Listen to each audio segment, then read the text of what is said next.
Okay? Thank you. Glenn Unveil. It's nice to meet you. Oh, nice to meet you also. Looking very sharp. I like your glasses. Well, thank you.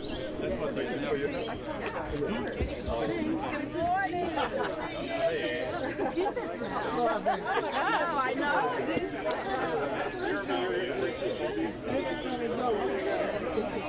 So, I wanted to tell you, if you need to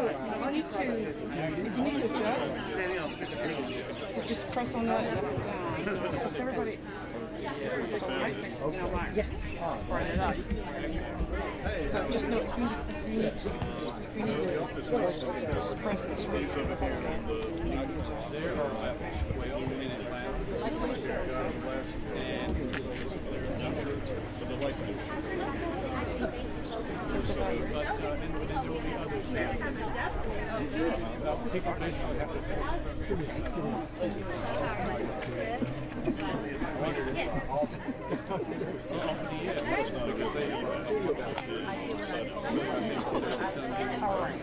She's a super taste. Thank you. But you can do a virtual.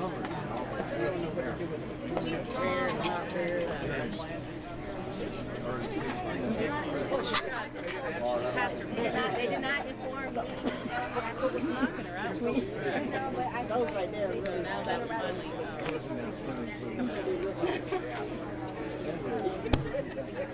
These things look like my I was going to do this for me. Too late. I got taken to this. I don't know what I wouldn't miss it for the world. Quite a while.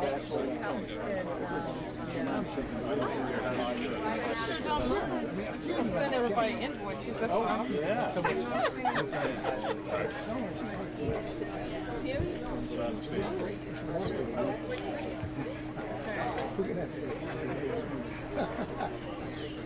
Did you do any research on the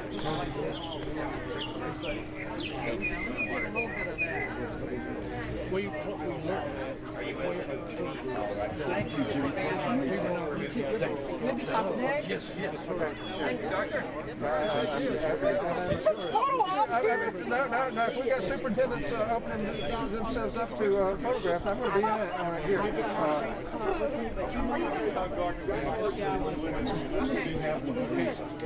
I know how to get in touch. Okay, okay, gotcha. Okay, you took my picture. I need some. Oh,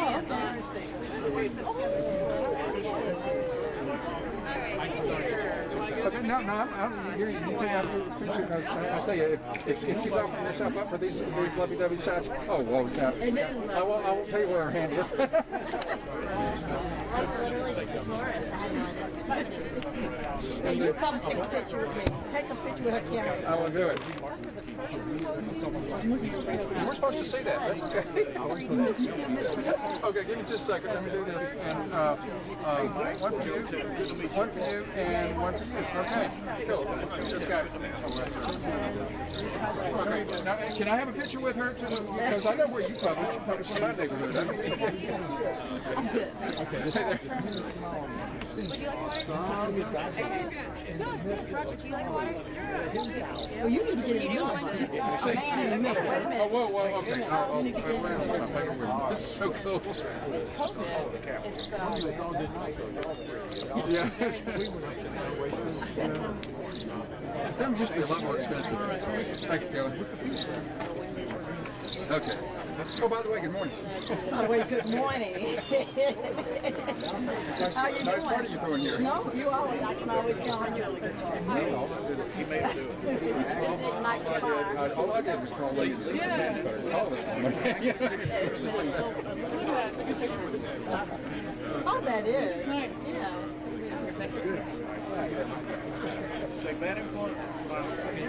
Okay. Sweetie, how you doing? Good, you too. Okay. All right. No. Did you make that up? No. I got a lecture.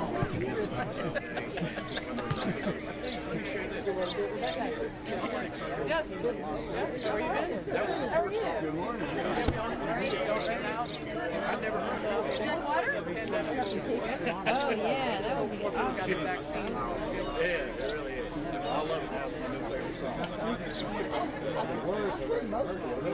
Yeah.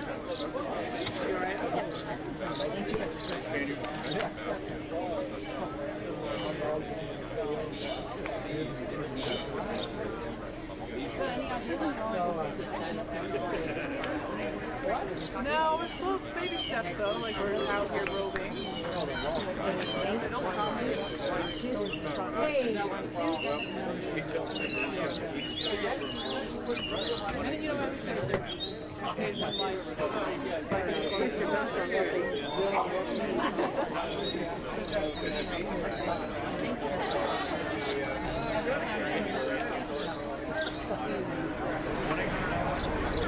And if it's not there, I'm going to leave that.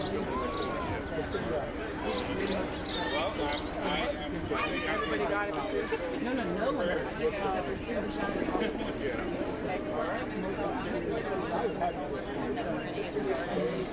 Oh boy, did we?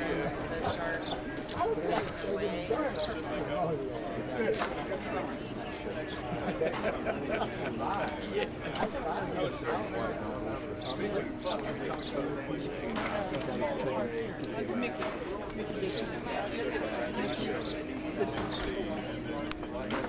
We feel certain things.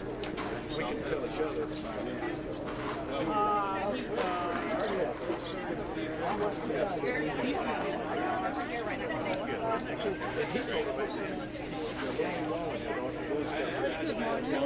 He's also helps in the volunteer. Park volunteering. Park volunteering. Yeah. There was actually Good seeing you. I know. Yeah. Well, I know we're still working on the church. Oh, we're still. I'm still aware I cannot do this. It's a long process. Well, we are dealing with the Good morning, guys. We're going to get started here in just a few minutes. So we just ask that everyone go ahead and take a seat, grab a water, a fan, and we'll get things started shortly. Thank you. Yes. No,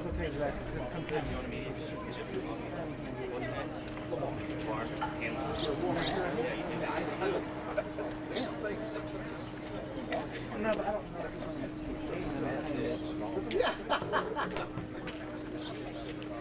know. Well, but I'm saying this is where it would be. This is where I'm going to be when I'm kidding.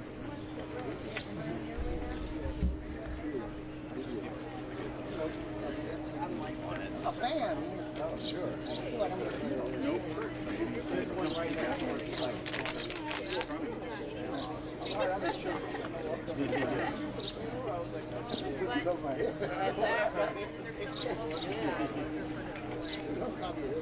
And then also.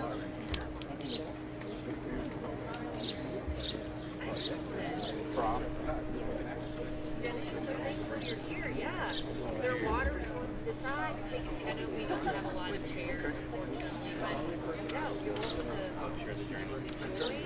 And again, we really appreciate you being here. There's cold bottle water in here too. Yes, I'm so glad you're going to be here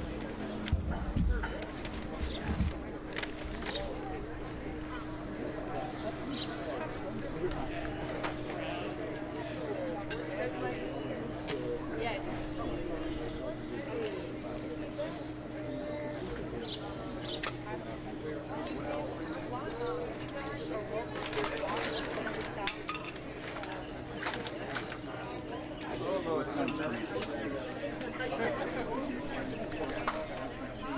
Thank you. Thank you. John. All right, let's see. How very good. Thank you.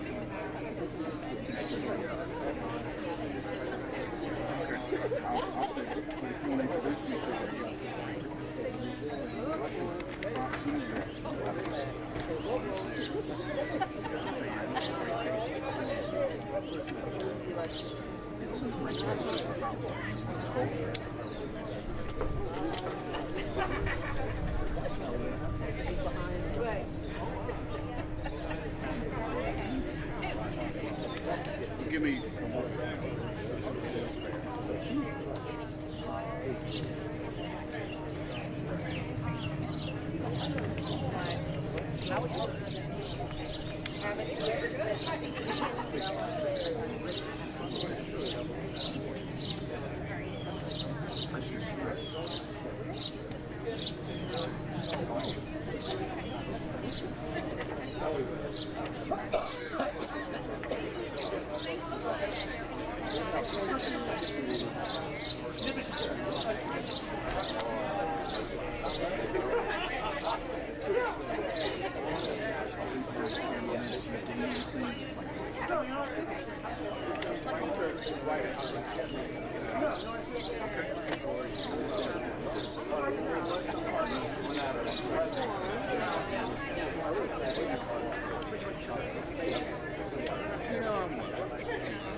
I'm just a tourist. I didn't even know this was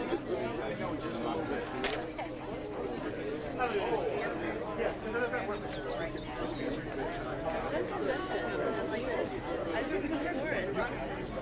So we've met halfway.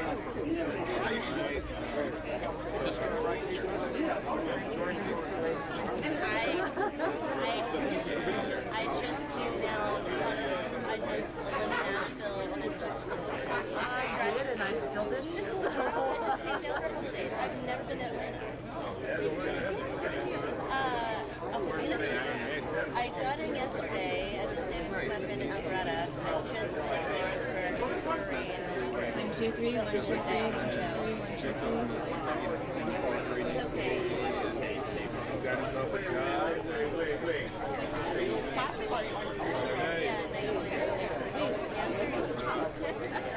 Not fully out, but he's on his way. He is on his way.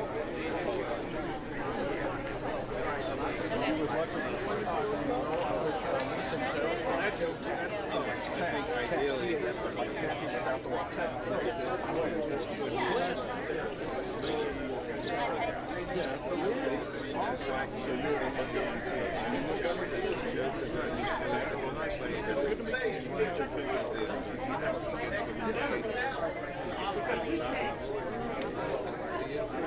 So much about you.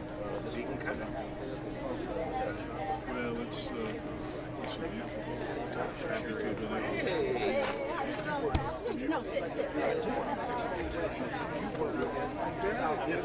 Good to see you. I don't get to see you in uniform. Oh no, yeah, and running around. What is it? he was so funny.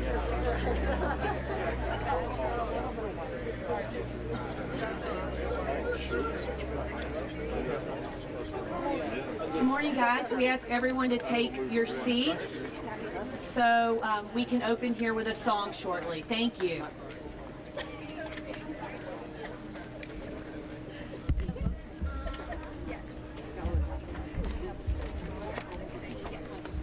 All right.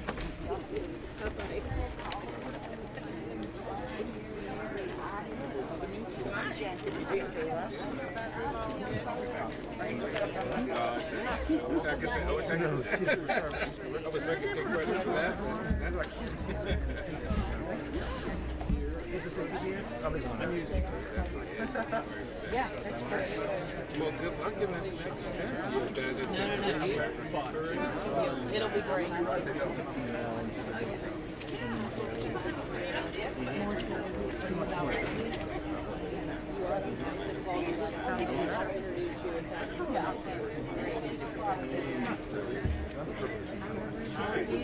When she finishes, are you good to come up? You'll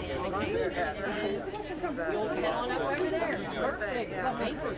This is nice.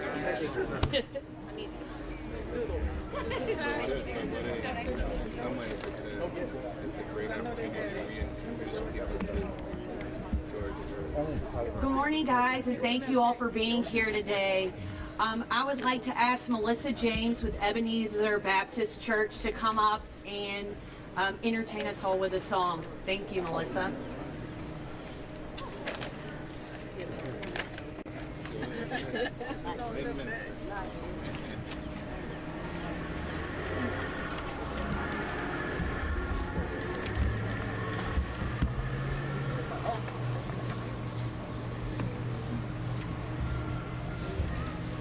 Guide my feet while I run this race. Guide my feet while I run this race. Guide my feet while I run this race. For I don't want to run this race in vain. I'm your child while I run this race. I'm your child, Lord, while I run this race. I'm your child while I run this race. For I don't want to run this race in vain. Stand by me while I run this race.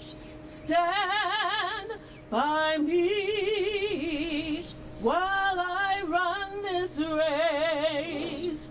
Stand by me while I run this race. For I don't want to run this race in vain. Ain't gonna let nobody turn me round, turn me round, turn me round. Ain't gonna let nobody turn me round. I'm gonna keep on walking, keep on talking, right marching up the kingdom's land.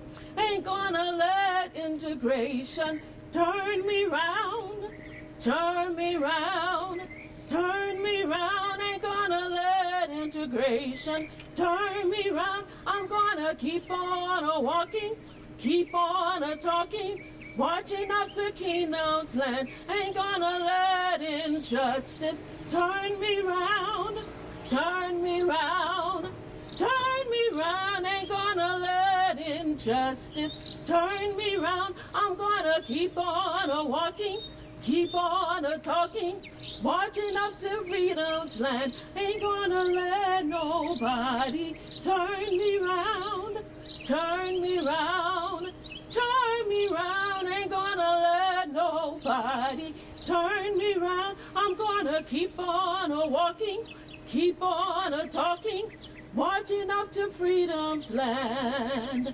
I'm gonna keep on walking, keep on talking, marching up to freedom's land.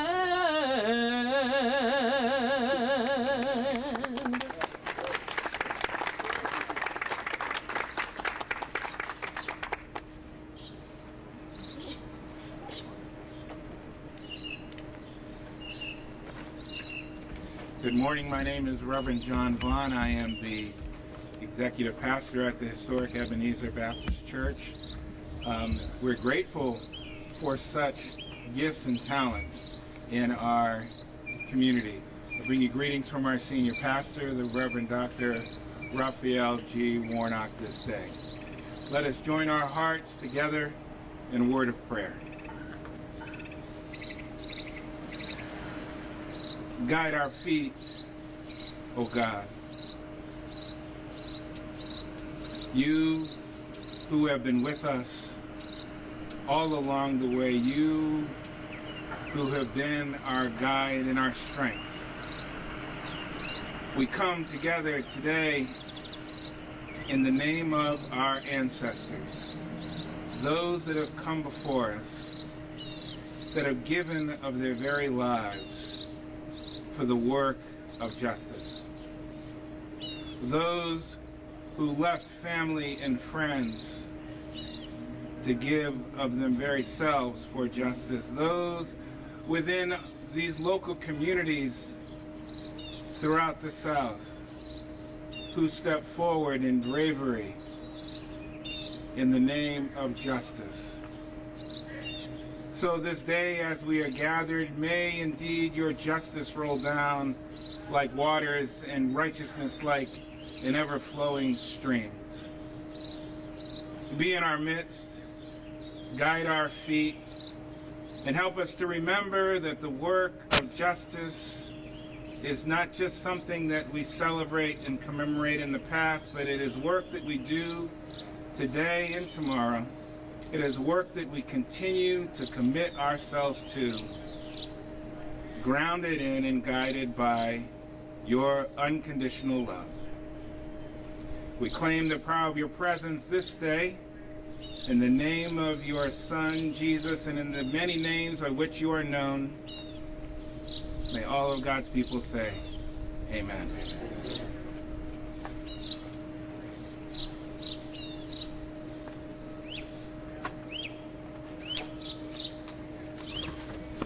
Thank you, Reverend Vaughn and Melissa James. Beautiful words to start this glorious day.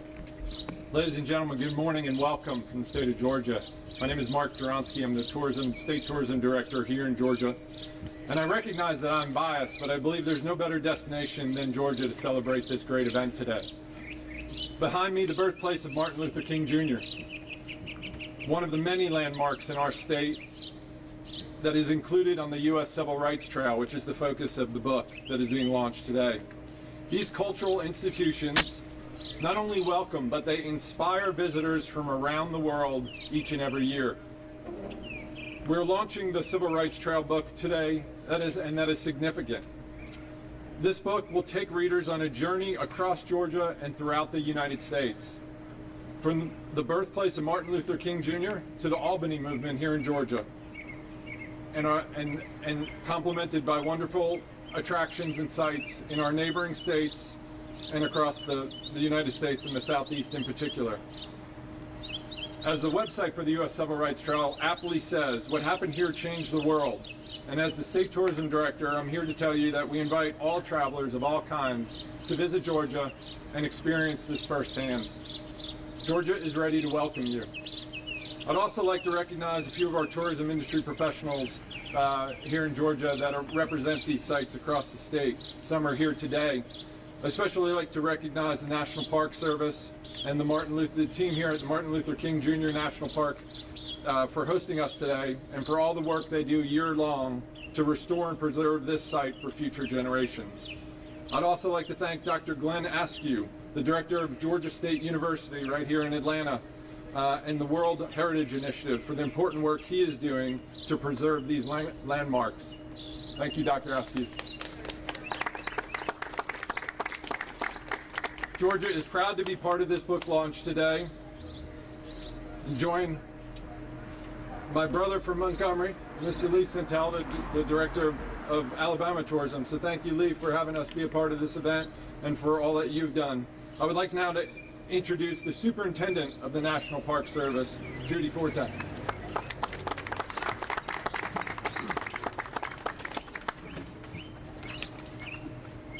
Good morning. Good morning. Welcome, everyone. I am Judy Forte, the superintendent here at Martin Luther King Jr. National Historical Park, and I welcome you. And I really want to say I appreciate Alabama State Tourism Director, my friend Lee Sintel.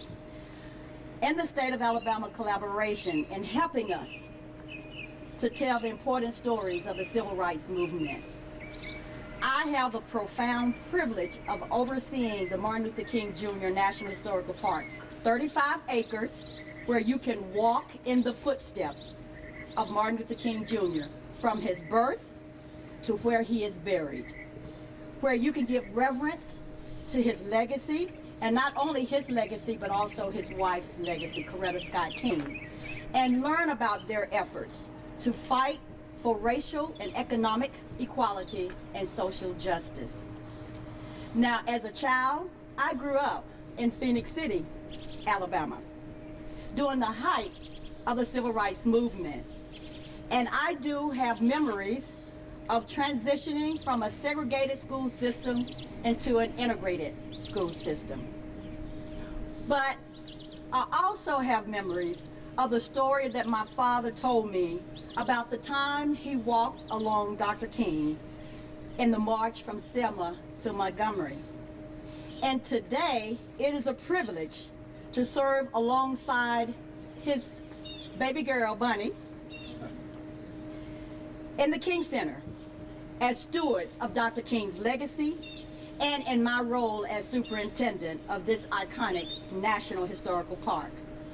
So from Dr. King's family home that we most recently acquired in Vine City to Auburn Avenue, where his office as the first president of SCLC headquarters at the Masonic Lodge, not too far from here, to historic Ebenezer Baptist Church, and to the historic Fire Station number 6, and to Martin Luther King Jr. birth home, where we are standing now. The National Park Service proudly cares about these sites and others along the Civil Rights Trail to ensure that they are preserved for future generations so that they can continue to learn what happened and how these places changed the world. We share this campus with the King Center, with Ebenezer Baptist Church, and together we draw people from all over the world to experience the life and legacy of Dr. Martin Luther King Jr. We give them an inside look to Dr. King's life, from his childhood to his spiritual awakening to his family gatherings and eventually to his death. While our facilities are currently closed due to the COVID precautions, I hope that you will all come back again and enjoy these places when they are open. So again, congratulations, Mr. Centel, to Alabama and to Georgia State Tourism Department, and to all the others who have joined Mr. Centel on his personal journey to recognize America heroes who ignited the civil rights movement. And so without further delay, I'd like to ask Mr. Centel to join me up at the podium and to give us a word of encouragement as we move forward with this journey. Thank you, Mr. Centel. Thanks, Superintendent. And thanks to the National Park Service for being our host today. I'm Lee Centel, State Tourism Director in Alabama, and I've been working with other state tourism directors like Mark for some time to create the U.S. Civil Rights Trail. The Civil Rights Movement is a critical global narrative and a shared story of bravery and determination by people who put their livelihood on the line for peace and justice. Today is a great occasion for me because this is the fourth time in about the last 8 to 10 years that I've been able to participate in programs with Dr. Bernice King. When I met her about 8 years ago, she came to Birmingham and helped unveil a marker where Dr. King wrote "Letter from Birmingham Jail." Several years later, when she was celebrating the 50th anniversary of the forming of the King Center, she invited the U.S. Civil Rights Trail and President Jimmy Carter Library to be sponsors at that evening. And a couple of weeks ago, she was in Montgomery, and I showed her a copy of our book, and I heard back from her office later saying she liked the book and wanted to know how she could help. I said we would be honored if you could join us for the launch of this book. I am delighted to introduce one of the most remarkable women in the world, Dr. Bernice A. King.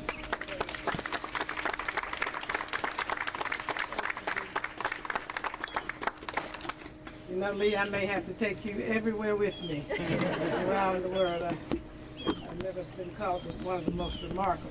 But thank you so much. I'm very humbled. Commissioner and to my friend Judy Forte, and to all of you, I am certainly delighted to be here on today as Lee launches this important book and narrative around the civil rights trail. I want to add my welcome to Judy's, to the Martin Luther King Jr. National Historical Park, and this birth home of my father, my uncle A.D., and my aunt Christine. I'm glad to be here in the first and only National Historical Park named after an African American in the state of Georgia. And I stand today to honor my mother because she was the main force who made it possible for this birth home to be here, for these historical homes to be preserved. She had great foresight in 1966 when this neighborhood was scheduled for demolition. My father obviously was still living, and she made an appointment with then Mayor Ivan Allen and talked to him about saving the birth home and some of the neighborhood. She sensed that this piece of property, this home, and the homes surrounding it would be important for future generations to understand from whence Martin Luther King Jr. came, how the neighborhood was and the community was, and how that could continue to inspire generations yet unborn. And so our family has been long committed to historical preservation and understanding the importance of historical sites. And so I'm excited to be here today to join in this occasion. These historical sites, civil rights historical sites, are becoming even more important in light of recent attacks on critical race theory. These sites become even more important to be amplified in this nation. It's important that families all across this nation, regardless of race, ethnicity, bring their children to these historical sites to learn the stories of brave, courageous, visionary, nonviolent individuals who changed the South forever. Now, does that mean we do not have any pressing issues in the South? Certainly not. What it means is that that was a generation who was able to do away with what we call de jure segregation by law.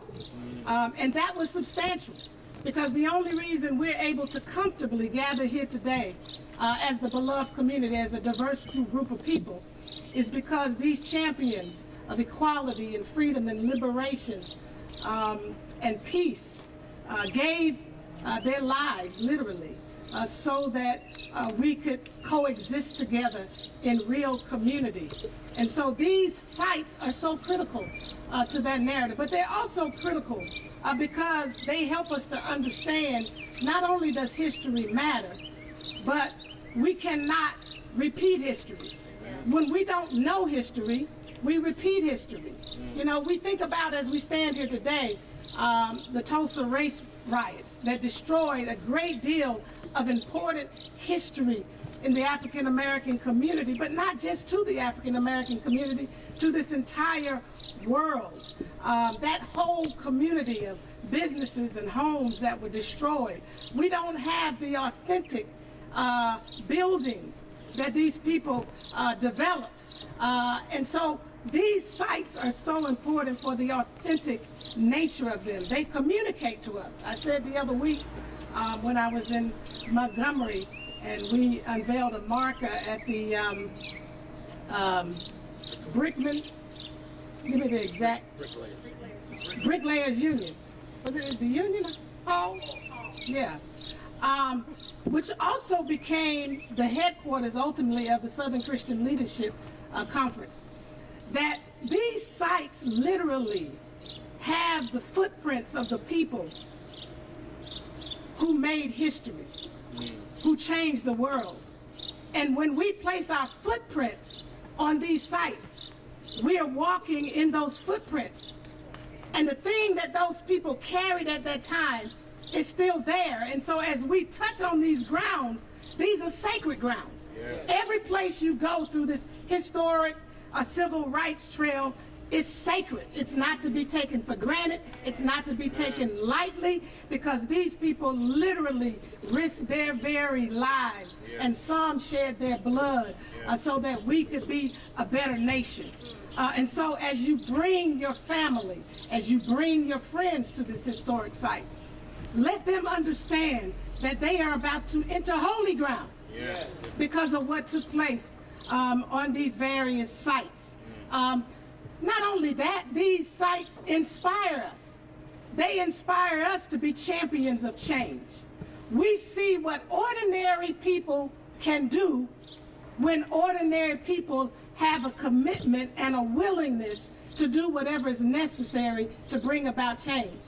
These were not some famous people. I mean, my dad didn't start out where he is in his iconic state today.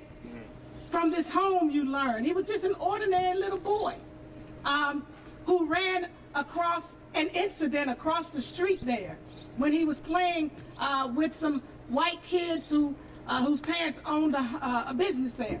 And one day when he went over to play, they wouldn't let the kids come out and play. And that devastated my father as a child, because those were his friends. They were his friends. He didn't see them as his white friends. They were just his friends. And so he came back home, and of course my grandmother explained to him the story and the history of slavery and segregation and Jim Crowism. And at that time, black Americans had to tell their children that you're just as good as anyone. And my father, at that moment, made up in his little 6-year-old mind that I'm going to do something about these conditions. That's what should happen when these young people come to each one of these sites. They should be inspired as they look at the world that they live in, as they experience the conditions that they are living under. I want to do something about it. I want to change poverty. I want to change the wealth gap. I want to change voting rights. I want to change what's happening in the area of police brutality. You know, I want to change education inequity. I want to change the education to prison pipeline. When they leave here, these sites are to inspire social change in people. And then finally, these important places are about legacy. These people have left behind an incredible legacy for us. And these sites should inspire in all of us, what is my life going to be about? What do I want to leave behind in this world to make it a better place, to create what we call at the King Center, a just, humane, equitable, and peaceful world, and ultimately the creation of the beloved community. That's what these sites should inspire. But more importantly, as I close, these sites, and as you read the narratives and the stories in the book, you should be able to know that these are people who changed the world with love. Not with hate, not with bitterness, but with love. Yes. Love's not some mamby-pamby thing, some weak notion, some anemic notion. Love is strong and it's powerful, and it resists ugly and injustice. It does not even cooperate with evil, in fact. Yes. And that's what these people stood in. They stood in the strength to love. They loved their nation, and they loved humanity. And so, as I close, I'm just going to take an opportunity, Lee, as you're promoting the book, to have you to join the King Center in our Be Love campaign and our Be Love movement. Because that's the only way I know that we can change this world. And we have these examples through these various stories and narratives that come out of these historic civil rights sites and through the trail that tell us about how love fought for justice, how love implemented, as Daddy said, the demands of justice, and how love, as he said, how justice at its best was love correcting everything that stood against love. And so visit us at thekingcenter.org and take the Be Love pledge. Come to our trainings and join us in this movement that is really a movement that I believe started before any of us really got here, before our ancestors even got here. It started so long ago, but it was highlighted, it was emphasized, it was brought to reality during the 50s and 60s through Martin Luther King Jr. and his nonviolent teachings, and those who dared to embrace them and to be synergistic with him to bring about social change in this world. And that movement continues. And so please join us and take advantage of an opportunity to continue to learn history, learn from history, so that we do not repeat history, and let us continue the movement. God bless you. Amen.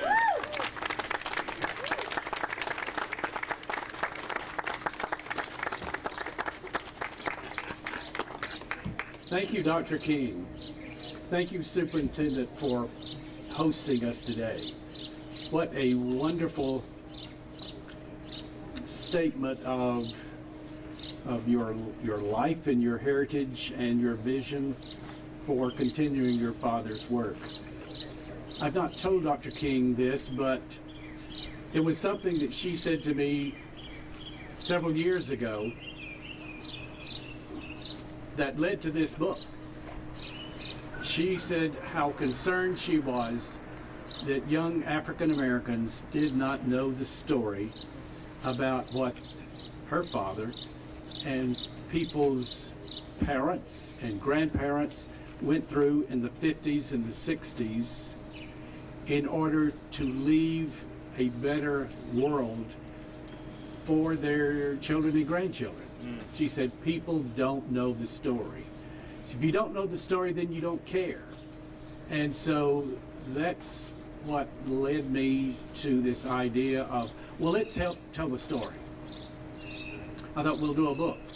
We'll put it online. We'll make it easy for young people to understand the examples of what people in Birmingham, in Montgomery, in Memphis, in Jackson, in Richmond, and what they went through in other places. I encourage you, don't read these back to back, because it is a difficult narrative when you collapse what happened over a period of about 15 years into one evening. But it will give you a great sense of joy as to the result of what these people went through. I'm just in awe of the African Americans that went through the last 50 years and what their parents had to go through for 100 years. After the Civil War, Congress passed 3 constitutional amendments. And one that people forget about is the 15th Amendment, which gave former enslaved people the right to vote. 150 years later, we're still talking about this, and it has not been fulfilled as promised by the Constitution.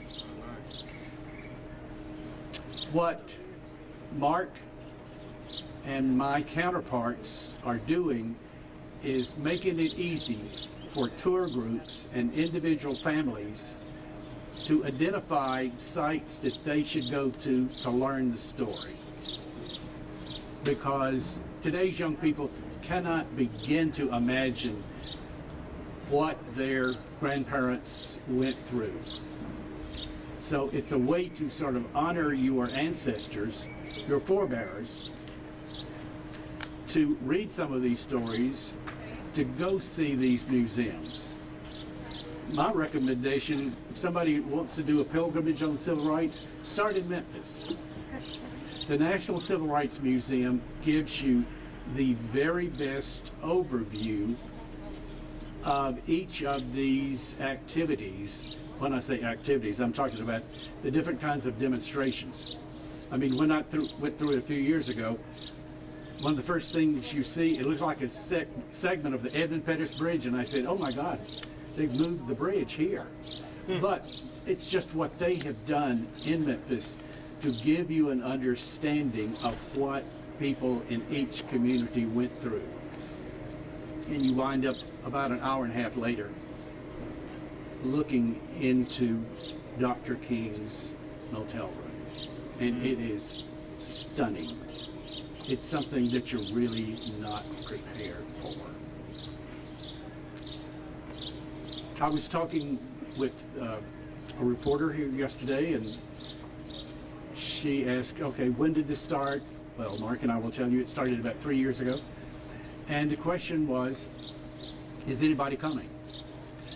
When we started this 3 years ago, the Civil Rights Trail, I told the New York Times that we estimated that 5 million people will come the following year and spend about $725 million.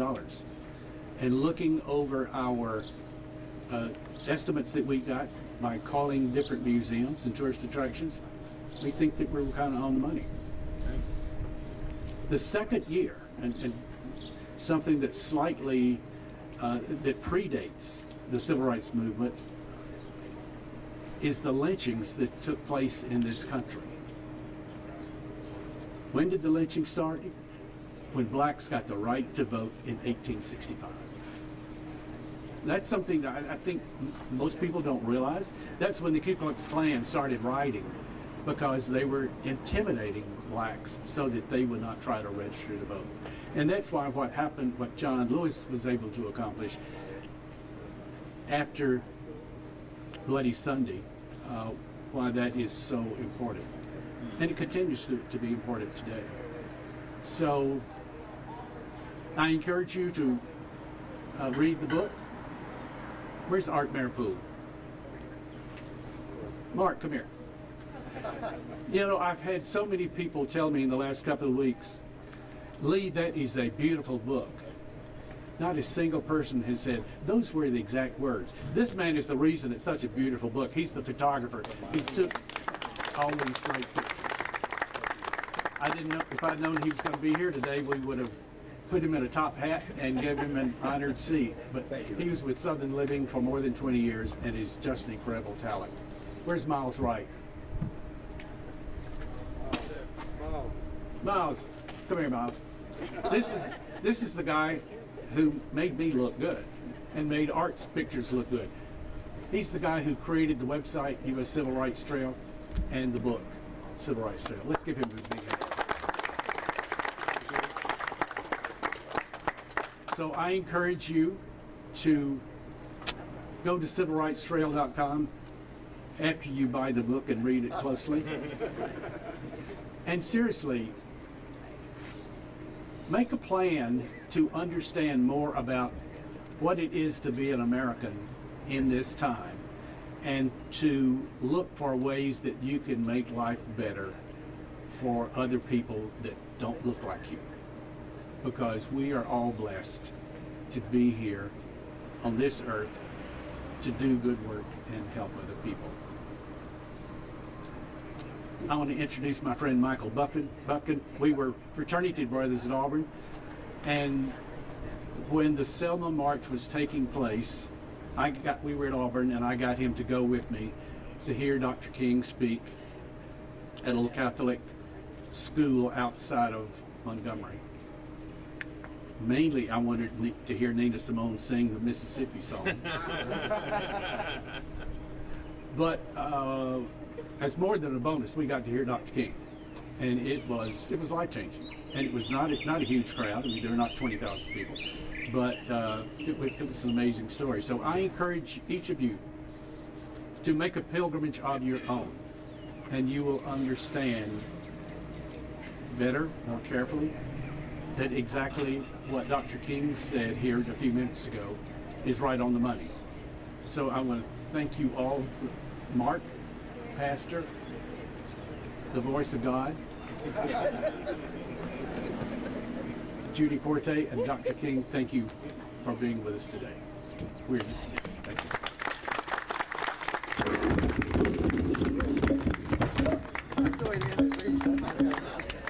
I know how to give a big finish.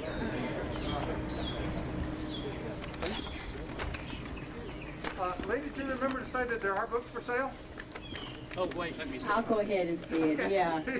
For those of you who are interested, we have our bookstore, the Eastern National Bookstore, which is open. It's one of the only facilities that are currently open to the public at this time.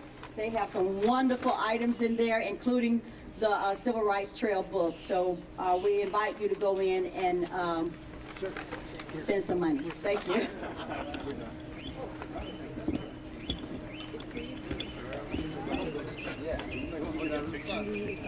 People know they're welcome to check out the bus if they'd like. Also, while I have your attention, still be mindful that this street is open. So for safety's sake, please be aware when you cross the street that cars are coming, and they may not be aware that you are there. Also, we do have the bus, the Freedom Ride Museum bus that is on site. It's wonderful. It's a replica of the bus that was used by the Freedom Riders. And so we also invite you to go onto the bus and tour that as well. Thank you.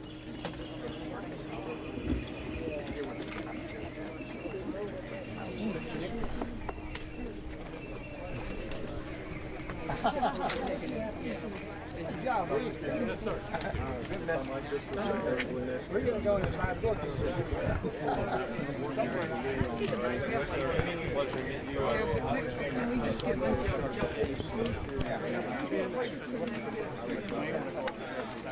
Right here behind you. Good. Okay. This will give you my information if you need it for later. Yeah, I got you. Come down one. Okay. There we go. You know about framing and stuff. Yeah, I do.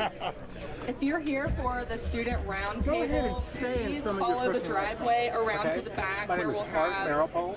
that. A-R-T. Maripol So if you're here for the student roundtable, again, you'll walk over here to the left side of the home, up the driveway to the backyard. Thank you. Good photographer for this book. Tell me about it. Okay, I was photographer for the book, for the Civil Rights Trail book, and I traveled with an art director to photograph. I think we did 81 sites in 10 states in 12 days, and it was a fantastic experience that I wish everybody could do. The emotional power of going from one place to the next, day after day after day, and learning these stories in more and more detail, kind of left you shaken by the end. And But it's fun. the experience was something that I wish everybody could. I think it would change minds and hearts if everybody could do the same thing. Gather right in here. What's it like to do something like that? Because this is not like doing a book for a band or something for a hip hop group. This is very heavy. It was also beautiful. We did historic photos from the sites, from the moments like the Bloody Sunday. We went to the bridge in Selma, the Pettus Bridge, and we tried to recreate some of those historic photos to show how they look exactly the same today, and that there is something to see there. There's something to experience there. I'm good. It was it was quite an adventure. I'm so glad I could do it digitally instead of on film because I can keep up with what we were doing day by day. Qualify yourself more so the producers hear your soundbite, they know exactly who you are. You were the photographer that did what, tell me. Say it again? Yeah, qualify yourself because sometimes producers want to get to know who they're talking about. Okay. Qualify yourself just for this. I'm Art Maripol. I was the photographer for the official U.S. Civil Rights Trail book. They don't want to reach you. What's your phone number or something or contact? Okay, it's on my card there also, but my phone is 205-305-4147. I'm based in Birmingham, Alabama. Perfect, thank you. Yeah, because producers sometimes they want to see what, you know, it makes it easier for them to give them the contact information. Hey, you need to give them B-roll, whatever. Yeah, but thank you so much for speaking. Oh, good. I was so shocked he called me up there, you know. Behind me, it's nice to see. In shade. Thank you for